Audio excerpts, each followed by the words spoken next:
Welcome along to Premier League today. Arsenal host Chelsea on Saturday, and we asked the question, which of the new managers has improved their team the most this season? West Ham are on the up. They're setting their sights on 7th spot. We take a look at the Hammers ahead of their visit to Bournemouth. And David Wagner became the 4th managerial casualty this season as he parted ways with Huddersfield. What next for the Terriers? All that and plenty more on Premier League today. Yeah, welcome along to Premier League today. Delighted to say I've got Jermaine Genus alongside me in the studio. Good to have your company as well. Don't forget you can get in touch with us on Twitter. Use the hashtag PL today. Any questions that you might have for myself or Jermaine, we'll do our best at the end of the show to answer as many as possible. Let's get straight to the fixtures. Some really good ones this week in the Premier League as well. But there is a standout game, Jermaine. Yep. It comes at the Emirates. Arsenal taking on Chelsea, 5th against 4th. Two teams fighting for Champions League football, and a really exciting game in prospect. I asked the question, 2 new managers in charge. Yeah. We're just over halfway through the season. Which of these 2 managers do you think has improved their sides the most? Has had the biggest impact on their sides? I'd have to say, Emery, personally. I think when you look at that Chelsea side, there's a lot of title winners in that team. A lot of players that have been there, done it under their previous manager, Antonio Conte. That not many left. Whereas Arsenal... So do you think he was starting from a higher point? Much higher point. Much higher point, and just wanted to put his stamp on the way he believes his Chelsea team should play. Whereas I think for Unai Emery, it was much bigger. There was a lot of issues with individual players. There was a softness about them away from home, and he's brought in some players. Some have gone well. Some have probably plateaued a little bit. But at the same time, I feel like he's done a better job of the 2 managers so far. Well, we'll talk about both, and we'll talk about Sarri in a moment. Let's talk about Arsenal first and under Emery. Compared this season to last season, it's not too much difference, is there, between the starts? It's a slight improvement, just 2 points better off this year under Unai Emery than they were after 22 games last season. They've even conceded more goals, and we thought the defence was not great last year. Yeah, I think, though, with Unai Emery, it's the bigger picture, and it's the way that he's seen at the football club, and I think that obviously... the reason why these are so close is because Arsene Wenger's not a bad manager.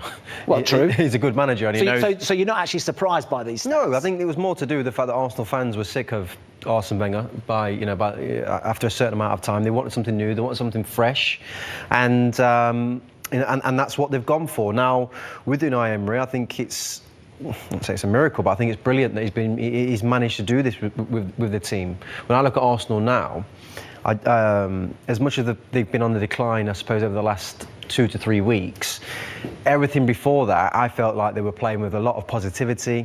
Even the decisions he's been making with Mesut Ozil or Mkhitaryan or Ramsey, they are very precise and clear-cut, rather than, I suppose, that soft nature that I felt. They had like that long Arsenal unbeaten run as well, didn't they, where they picked up a few results maybe didn't fancy them to get, and late goals, etc. So there is a bit of steel about them, you'd say. I think there was. I've not been that impressed with what's happened over the last few weeks. I think he seems to be unsure with the balance of how his team should be, whether it should be kind of a much more defensive team with a few special talents to try and go and nick him a goal, or whether he needs to have a little bit more in there at times. I think this weekend he got the balance completely wrong, and which is probably why in the end they got outplayed by West Ham. But it's all part of what Unai Emery is and Arsenal are right now. They're a work in progress, and it's going to come down to him having a few windows at his disposal to get the team how he wants. Well, let's look at them in that game then against West Ham last week, and in particular the defence. You'd say that's been the biggest issue, wouldn't you, this season? I would have thought so, yeah. I mean, I think out 5, isn't it, at the back? Yeah, it is, and at times you might find yourself in that scenario when you're playing, whether you class it as a 3 at the back or you class it as a 5 at the back. Right now, the 2 fullbacks, I think it's Kolasinac and Maitland-Niles that are in these positions. 2 holding midfield players as well. For all we know, this has been froze. They could be under the cosh. The scenarios can be fudged a little bit sometimes by just still pictures. But I feel throughout this game, this happened too much. They're in this side. They're on this side of the balance. Way too much for me, for the players that he has at his disposal. Is that because results and the last few weeks, and maybe the fact they've conceded too many goals, that he felt that he's needed to shore shore well, up a little bit? I think any time, if I'd come in here and said to you that where do Arsenal need to shore up, you're not going to go to the top end of the pitch where they've got Aubameyang, Lacazette, and whether it's Iwobi, Ozil, Ramsey. You're going to go. We can do stuff there. You're going to go defensively. They've looked soft at times, and what is the issue? And weirdly enough, adding to it, it didn't make it any better. So it's like kind of having Koscielny, Mustafi, and Socrates in there. It's like passing on the responsibility a little bit. Whereas I think if they'd have played with the 4, which I think he'll revert to eventually. Have they got a good enough organiser in that back line, do you think? Someone who talks you through the game. Like Liverpool, Van Dijk this season, the difference he's made. If Koscielny isn't that person, then he shouldn't be at the football club, as far as I'm concerned, because he's been there. He must have been there nearly 10 years now. Laurent Koscielny. So.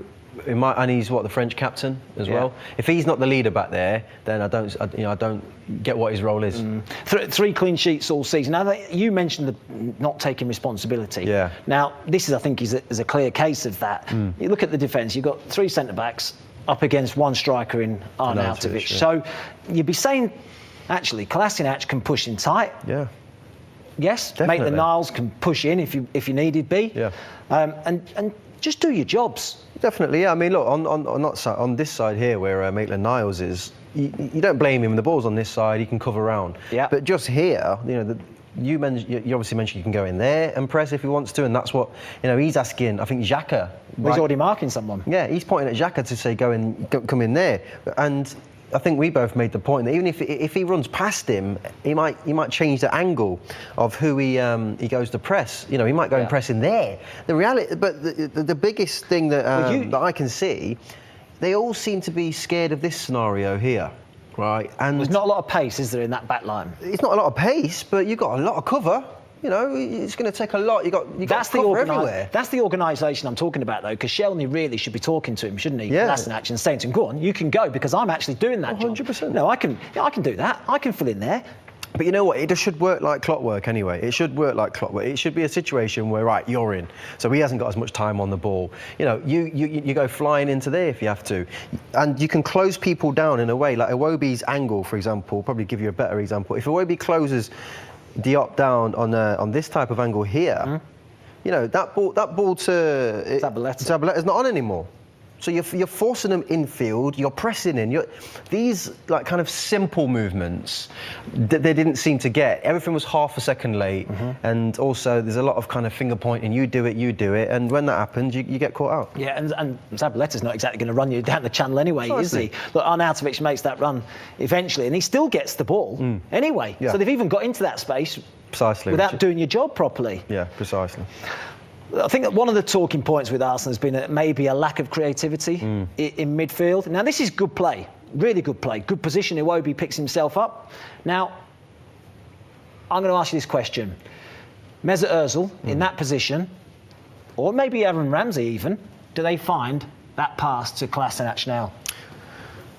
Look, I do think they find that pass. It doesn't look a difficult pass. The disappointing thing for me, if I just kind of take this back and pause it, probably as he receives the ball.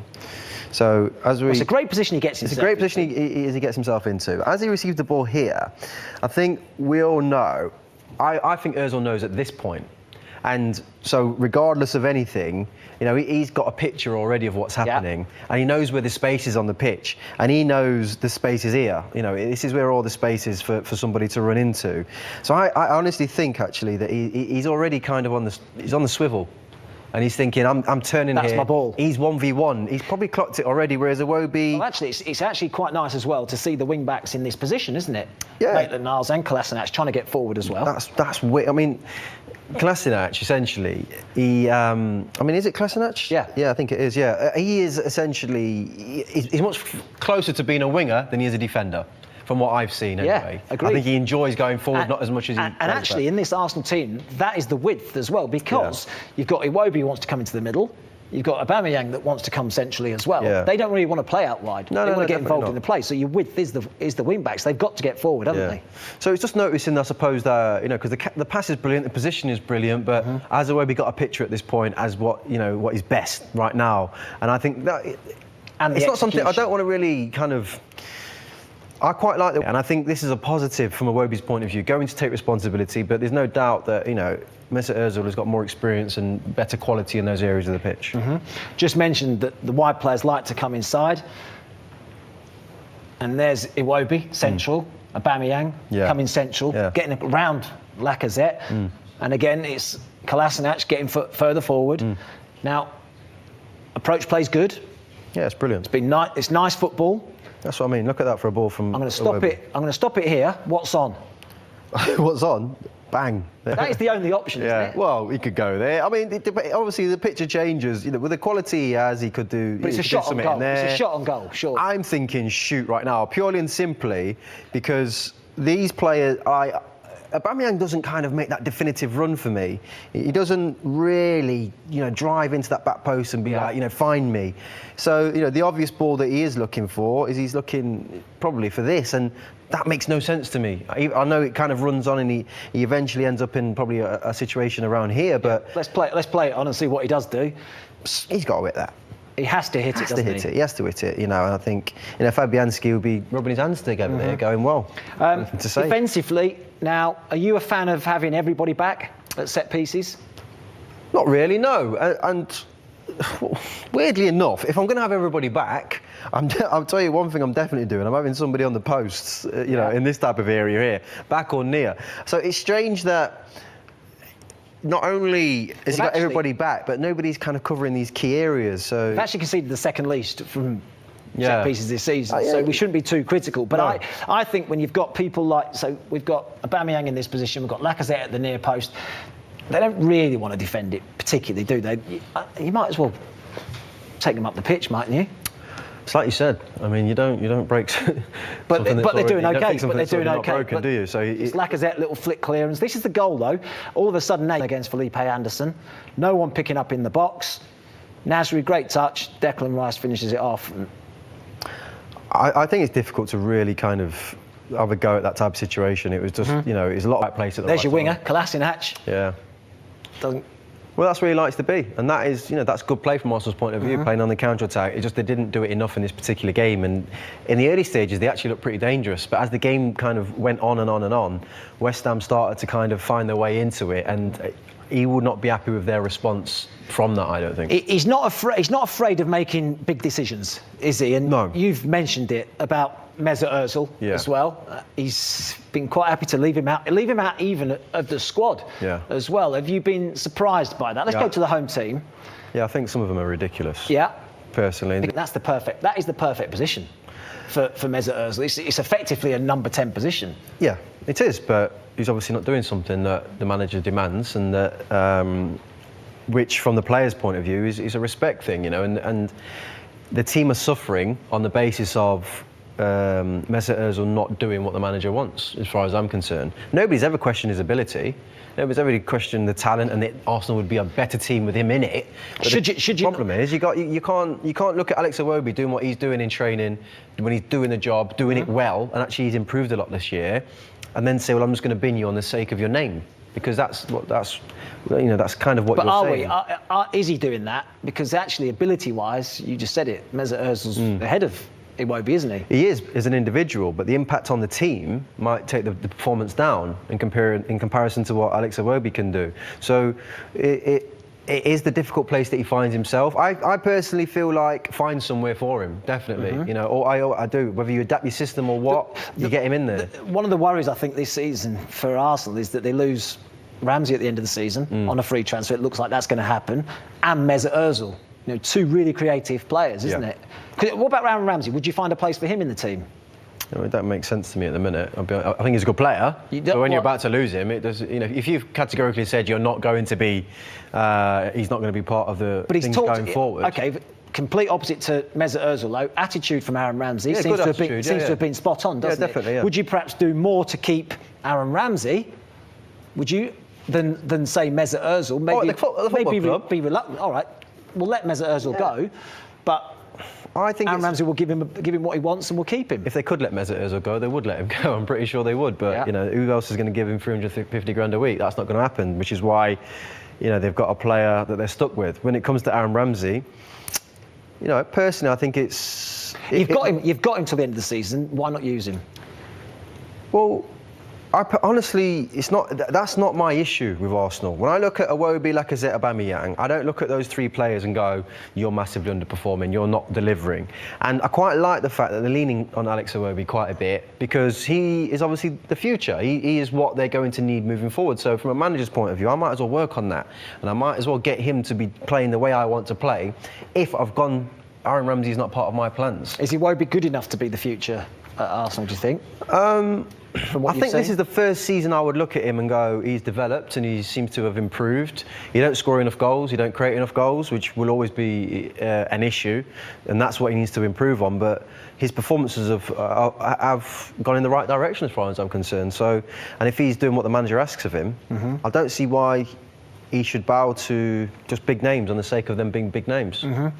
I think, well, we showed you the graphic earlier, didn't we, about Unai Emery's first 22 games compared to Arsene Wenger's first 22 last season. Now, let's compare Klopp against Rodgers. Now, it's going a little bit off track, if you like, but you know, Jurgen Klopp, new to the job, his first 22 games compared to Rodgers' last 22. In actual fact, he was 2 points worse off than Brendan Rodgers was in his last 22 games. So the idea here is that over time, yeah, of course, Unai Emery might be the man to get it right. He's taken Jurgen Klopp how many transfer windows to sort out his defence? Yeah. We talked about Arsenal's defence being the weak link. It's something that they really need to improve on. Jurgen Klopp must have recognised that himself as well. And it's taken him how many transfer windows to get it as he wants it. Yeah, whether Unai Emery will have the resources that Jurgen Klopp has had though in terms of finances, I'm not so sure. So it'd probably be a far more difficult job. I don't think, you know, you don't think Arsenal could go out and spend 70 million on a Virgil van Dijk, say? No, I don't think they haven't got that resource. Well, they obviously got Lacazette, and I think that's where a lot of the money went into, which is why they're finding themselves short for this specific window. But in the summer. Well, you know, people forget Liverpool sold Coutinho for £140 million, and that's where a lot of their finances came from. You know, to build the other parts of the team, like the goalkeeper and bringing in Keita and and Shaqiri and adding to it. And I feel like Arsenal needs that. Do they have a £140 million player? No, I don't think they do. He had a style of play though, Jurgen Klopp, didn't he? He wanted to play 4-3-3. Yes, that was his way of playing. He's done it all the way. Whereas Unai Emery's been chopping and changing, hasn't he? He's played a back four, back five. I think this for me is about a vision. And I think at Liverpool, the reason why the fans can look at these numbers and go, I don't really care. He could have been, this number could say 22 points as far as Liverpool fans are concerned. They would still go, listen, this guy, I know for a fact he's playing the way that I want my football club to play. So do Arsenal fans have that? Fans have that same vision about Unai Emery? I believe they do. Yeah, I think they look at the team and I think they know where their frailties are. They like what he stands for, Unai Emery, and they believe in him in terms of the way that he wants to play football. And they feel where the breakdown will come is if the club don't financially back him. If the club don't back Unai Emery, then that connection will break down because the team will suffer, and that will come onto the manager's shoulders. But if they back him and he goes, right, here's 40, 50, 200 million quid, go and create a team that can challenge.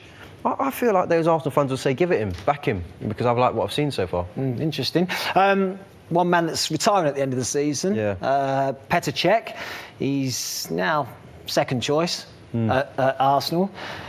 Where does he rank for you in terms of the Premier League goalkeepers? It's been amazing, hasn't he? He really has, and it's a weird one. I was thinking about this earlier, and right now he's top three. No doubt in my mind. With regards to, we think about probably Schmeichel, De Gea is in there now as well, and himself. They are. He's right at the top of that, as we can see with regards to clean sheets. But you can also see that in kind of like 5 to 10 years' time, because the game's changed completely. All of a sudden, we're looking at it. Weirdly enough, I'm like, well, was he good enough with his feet? Can he do what Edison can do? Can he do it? So, in 5, 10 years' time, you start to analyse goalkeepers completely different. But there's no doubt he's one of the greatest goalkeepers, if not the. It's like to be a footballer and a goalkeeper now, or what it takes. It's not just saving shots anymore, is it? And I think we saw the frailties in him trying to adapt to that at the start of the season. Yeah, and I think it's good for him to go out on a high as well. Don't get me wrong, he could go anywhere in the league right now, but I feel like he's done it at the right time. Yeah, no, you can't argue. Petr Cech, definitely one of the best goalkeepers that the Premier League's ever seen. We can hear now from the Arsenal manager, Unai Emery, who's been speaking to the press, and he was asked, inevitably, about Mesut Ozil. He had injuries and not okay to play the matches. And now, after these 2 weeks working with a normality, maybe this Saturday can be okay for us. Has it been a frustrating situation for you then with Mesut? But I like to create the same spirit for all.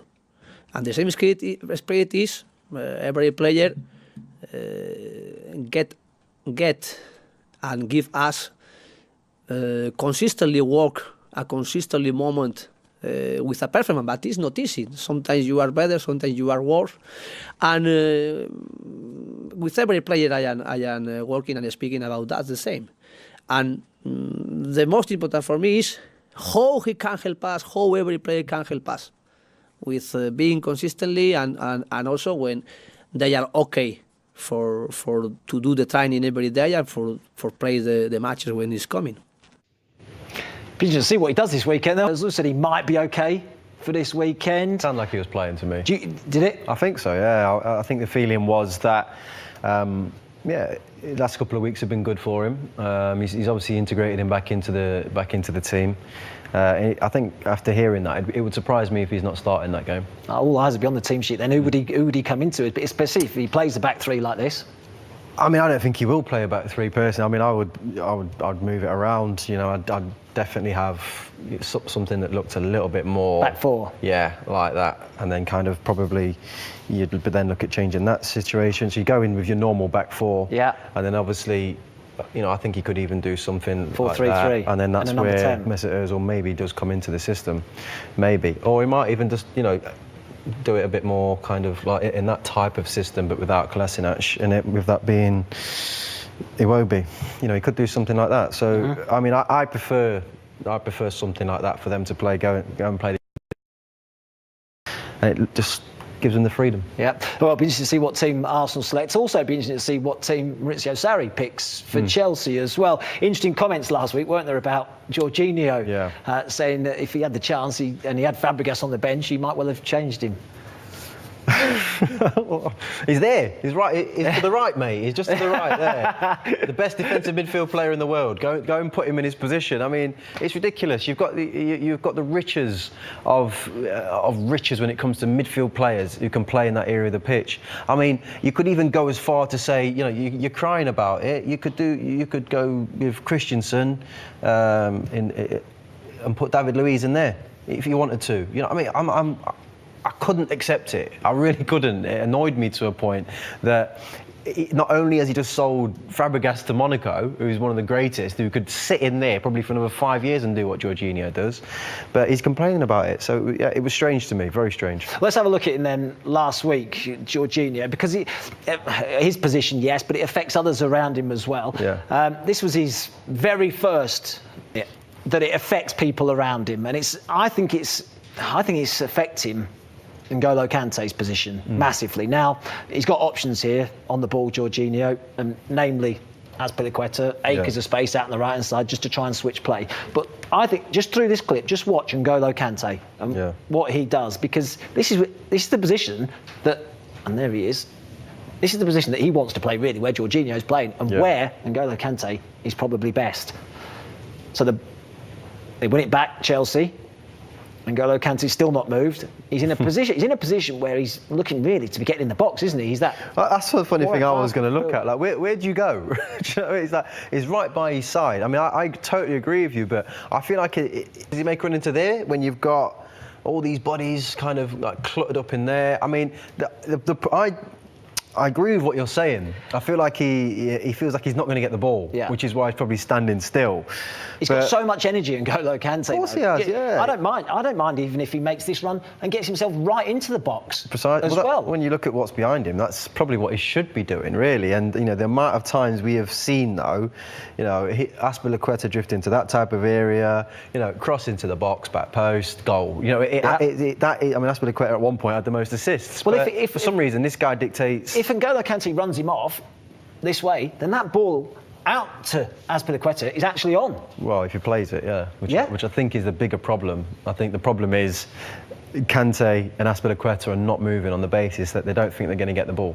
And what about Jorginho's range of passing as well? Is it, at the moment, just a bit safe? 5 and 10 yard passes? It's what he's been asked to do. He may have a bigger range, but I've not seen it. I've not seen him hit that Fabregas ball, which I think is why he's had, you know, over 2,000 passes in the league and not 1 assist, because he plays safe. He plays 5 yard passes, he plays 10 yard passes, but it's what the manager asks him to do, so you can't have a go at him. It's the way that he operates.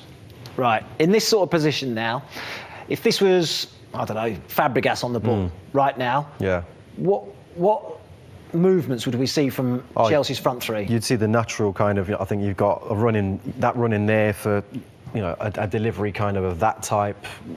Sorry, a delivery of that type in there over the top. You've got, sorry, press pause, 1 sec. You've got also... Well, Pedro's body shape. Pedro's body shape to me says he's not really looking for it. And it you know, potentially he's on to make that run, isn't he? Yeah, he is. Willian stood still, as you say. That run is on. And also, I'm going to point out this. Now that is Diego Costa, and he would make that run. He'd be spinning in there. He'd be looking to get in behind, because Fabregas, he knows that Fabregas will pick him out. What they've got at the moment is a problem. They've got a problem with Jorginho. They've also got a problem with who they play up front, and this is Hazard's position. He doesn't want to play there, does he? No. He wants to be involved in the play. He wants to get on the ball. He wants to get turned. He wants to play people in. He wants little 1-2s, hold people off, dribble. He doesn't want to play up against a centre-half. It's not where he's best. You know, it's not where he's best. And, you know, if you actually look at that Newcastle defensive line, they're not having to pick anybody up. So Chelsea, as it stands right now, are not having an impact on, you know, on things going forward from an attacking point of view. So we all know it's something they need to sort out. But when Jorginho picks up the ball, maybe they just don't feel like he's going to do it, which is why they don't move. He ends up playing safe, went out wide, and they gave the ball away. Again, Kante in that position, just 5 yards away from him. Yeah. Now he's got 2 options here. Early ball, can we bang it out? Azpilicueta's made that run out on the right hand side. Not a difficult pass, I don't think, particularly. No. All right, N'Golo Kante, give him the ball. If you're going to give N'Golo Kante the ball, what's he going to do? Well, you'd think get on the half turn, try and get turned and try and play forward. Tell him he's got time even. What happens? Just gets it straight back and ends up going backwards again. He's saying to N'Golo Kante to turn. And again, I feel a little bit of sympathy, really, for N'Golo Kante, because it's not his position, really. Not, no. He wants to play with his face in the play, really, doesn't he, rather than his back to play. Exactly that. Now, he goes back again, under real pressure. Goes all the way back. And I'm going to stop it when it comes to David Luiz, because, you know, we're talking about Jorginho, that range of passing, what's on. Now, David Luiz gets the ball. Straight away, I'm going to take it back and watch Willian. You know, he said he stood still moments ago when Jorginho got the ball. All of a sudden now, he's making that little drift. Can I get in? Look, he's trying. Alonso then makes the run forward down the left-hand side. So there's movement ahead of him, and he tries a difficult pass, really, doesn't he? Yeah, he does. Tries to cut them open. Yeah, he's one of the best at it, David Luiz, which is, you know, I've played with players that you just move as soon as they get on the ball. And Manabi Solano at Newcastle, just when he gets on it, you make a run, because you know he's gonna find you, or he's gonna try to find you. Bit of time and space, run from Hazard, and he gets it wrong. He's having a difficult spell, isn't he, Jorginho? But he is Sarri's man. It's falling within Chelsea's performances, unfortunately, and I blame the manager, because the manager is the one that is deciding that they don't need a centre forward at the minute, and he's been stubborn about it when he's got 2 very capable centre forwards on the bench. So his team are suffering on the basis of the manager's decisions not to play a centre forward, which worked for him at times at Napoli, granted, with Mertens through the middle, but at the minute at Chelsea, they're missing that focal point. You mentioned David Luiz and how he's got the ability to hit that longer pass. Yeah. You're not sure that Jorginho's even got it. We don't know, no, we But don't. David Luiz, when he picked, really allowed David Luiz that much time and space, but he's on the move. Willian, looking to get in behind. Big diagonal ball. This is what you're talking about, potentially playing in midfield, aren't you? Yeah, I mean, he's a player I think takes a lot of stick, but from a talent point of view, again, and not one that you can question, because he has this type of ability to just pick out passes that a centre midfielder can pick out. And what it seems is one of their own centre midfielders don't seem to be able to pick that pass out, or it's not his job to do it, one of the two. But there's no doubt that Chelsea team, or that front line, comes to life more. To be the playmaker. Unless he can't do it. Unless that is not his role. You know, I played with players that, you know, short passing was their thing, tempo. If he's having a bad time, why doesn't Sarri take him out of the firing line then? Depends what you He's being stubborn, isn't he, that he's not going to play N'Golo Kante in that holding midfield position. It depends what you class as a bad time for Jorginho, in my eyes, because if, for example, well, he's not had any assists, he don't score goals, he's not really a stopper like N'Golo Kante, so if, in my eyes, it would be, Sarri would look at it and go, say, consistently you get, as a number, 200 passes per game, which tells me you dictate the tempo of a game. If that number drops to 100, then you probably go in. The numbers aren't changing. The numbers aren't changing too much. But even the manager said, didn't he? He was having a tough time. If I had Fabregas on the bench, he would have been off, and Fabregas would have been on the pitch. Yeah, but again, I think look, I've not seen what Jorginho's bringing to the table, all the crazy stuff is about, that people are like loving too much, to be honest with you, or not loving. But when he says something like that, the manager, all I see, if I was that centre midfield player, my argument to my manager would be, but have you seen what's in front of me? We've just shown a few clips there of passes where, yes, there was one clip where there was a cluster of people, and he probably should have opened up and got it wide. Yeah. That one pass is not going to make him have a good game. No. You know, we can't say that Jorginho doesn't kind of switch to play and get on the ball. Yeah, that's, you know, he does that. But I don't feel like at the top end of the pitch, they're not functioning well. People aren't making runs when he's on the ball. People aren't looking to get into certain spaces. So he is limited. Right. Top of the pitch, you said it's not functioning. Yeah. Hazard playing that centre forward role. Morata looks like he's going to be leaving the club. Yeah. Giroud, not really his favourite, and it looks like Gonzalo Higuain, who he knows from his days at Napoli, may well be coming in on a loan until the end of the season. How good a move is that? Is that the right call? Well, look, it's not gone well. It's not gone well for him at Milan. Don't get me wrong, but I watched him last year for Juve against Tottenham in the Champions League, and you know, he's got an odd shape to him. You know, people think he's carrying some weight, but I'm telling you, he's still quick. He's Sarri still knows sharp. him well, though. Sarri knows him well, and his numbers in the season under Sarri were exceptional. All of that. If I was a Chelsea fan, that would all worry me, right? Because you're just bringing people you know and how they play, which is great, right? Yeah. But can you not get other players to play your way then? Number one. And number two, what happens, you know, when you leave? What state are you going to leave my football club in?